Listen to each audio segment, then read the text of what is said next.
Bienvenue à tous, c'est Sandra de l'agence Idylome. On se retrouve aujourd'hui pour un nouvel interview spécial IMO. Nous sommes forcés de constater qu'en ce moment, le marché de l'immobilier connaît un gros ralentissement dû aux conditions de prêt actuelles. Il est donc important de mettre en place différentes stratégies pour attirer les potentiels acquéreurs. Nous allons donc voir ensemble aujourd'hui comment on peut accélérer la vente de son bien immobilier en ligne. Et pour ce faire, j'ai le plaisir d'accueillir aujourd'hui Delphine Armanet. Bonjour Delphine. Bonjour Sandra.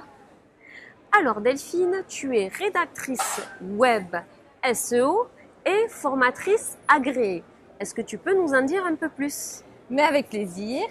Mon métier, il consiste à séduire à la fois les algorithmes et les humains à travers chacun de mes écrits, de manière à les rendre visibles naturellement sur Internet.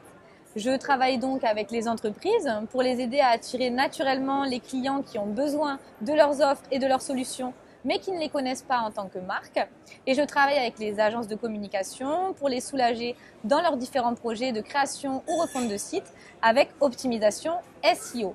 Je fais donc des audits éditoriaux, de la stratégie SEO, de la rédaction, de l'intégration des contenus sur site. Je décline les contenus sur les réseaux sociaux et je fais de la formation. Donc aujourd'hui, si tu es là, c'est pour nous donner des conseils pour aider les propriétaires à vendre leurs biens rapidement en ligne.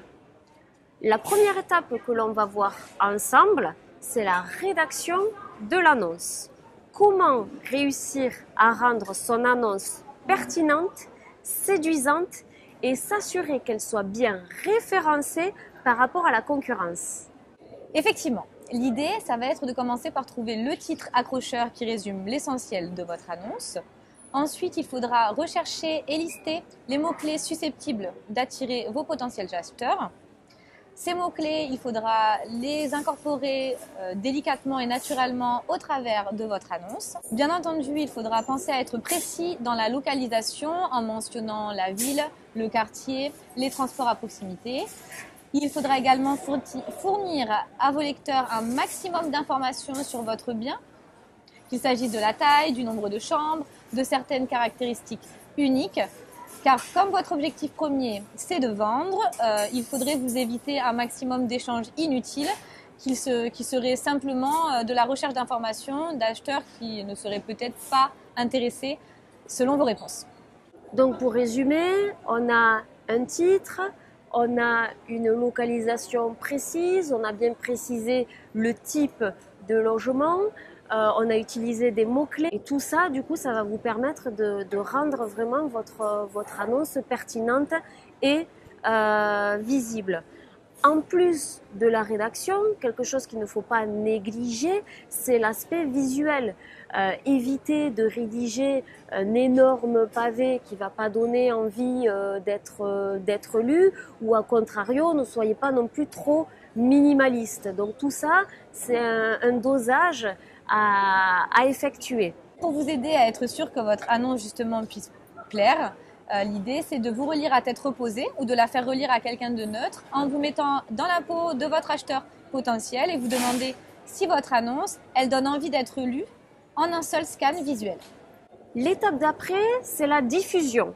Il faut rendre visible cette annonce. Plus on aura de vues, plus on captera d'acheteurs, vous aurez de chances de vendre votre bien immobilier dans les meilleurs délais. Exactement. Du coup, il faudra également prendre soin d'actualiser régulièrement votre annonce selon les retours des visiteurs que vous aurez, par exemple. Il faudra également utiliser toutes les ressources nécessaires proposées par les plateformes et les réseaux sociaux, comme la localisation ou l'ajout de hashtags pertinents. On pensera, pour celles et ceux que ça intéresse, à utiliser la publicité payante qui peut être très très efficace si le travail de rédaction et de ciblage ont bien été effectués en amont. Et bien évidemment, il faudra rester réactif aux questions de possibles acheteurs pour multiplier vos chances de pouvoir conclure la vente. Alors tu parlais de publicité payante. Il est vrai que pour nous, professionnels de l'immobilier, lorsqu'on publie un bien, il faut savoir que cette prestation représente un certain coût. Ça demande quand même un investissement financier de notre part Et donc, on a tout intérêt à tout faire pour vendre le bien immobilier dans les meilleurs délais. Donc, on a rédigé son annonce, on s'assure la meilleure diffusion possible du bien, mais si en face, je n'ai pas pris le soin de valoriser l'image de mon bien avec des visuels de qualité, on va difficilement donner envie à son potentiel acquéreur de venir cliquer sur l'annonce pour en savoir plus. Évidemment, avant de vouloir être vu partout, il faudra s'assurer d'avoir des clichés de haute qualité pour présenter votre bien et mettre en avant tous ses atouts. Et si vous le pouvez, pourquoi pas penser à proposer une visite virtuelle à vos potentiels acquéreurs pour leur offrir la possibilité de découvrir votre bien depuis chez eux avant de vous contacter et de demander une visite en présentiel à vos côtés. Tu prêches une convaincue, Delphine. Je suis adepte de la visite virtuelle et des présentations de biens par le biais de reportages en vidéo. Mais pour que vous, vendeurs, vous puissiez comprendre l'impact que peut avoir le visuel, je vais vous donner du coup cet exemple. Vous faites vos courses, vous avez envie d'un paquet de cookies. Vous vous retrouvez devant 2 paquets. Le premier est classique, il y a juste écrit cookie. Le deuxième, quant à lui, est coloré, il y a l'image d'un beau cookie qui semble bien moelleux, avec des grosses pépites de chocolat. Bon, je vous laisse imaginer quel paquet vous allez choisir. Donc, pour votre bien immobilier, c'est la même chose. Il faut le valoriser au maximum. Pour finir, Delphine, aurais-tu une actualité à partager avec nous? Eh bien oui, j'en ai une. Passionnée par mon métier, j'ai déjà eu l'honneur de former plusieurs entreprises à la rédaction web et au référencement naturel. Depuis peu formatrice agréée, j'ai créé un programme de formation finançable pour les entreprises avec leur OPCO, en présentiel sur Toulouse et sur un format de 2 jours, avec dans l'idée de proposer une prestation sur mesure. Donc un accès à uniquement 5 personnes par session et des ateliers pratiques adaptés à l'entreprise et à chaque participant. Mais pour en savoir plus, je vous invite à vous rendre directement sur mon site delphinearmanet.fr ou à me contacter par mail via LinkedIn ou via Instagram.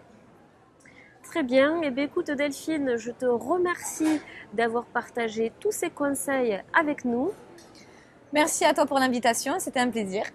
Et je vous dis à très bientôt pour un nouvel interview spécial IMO. Bye bye!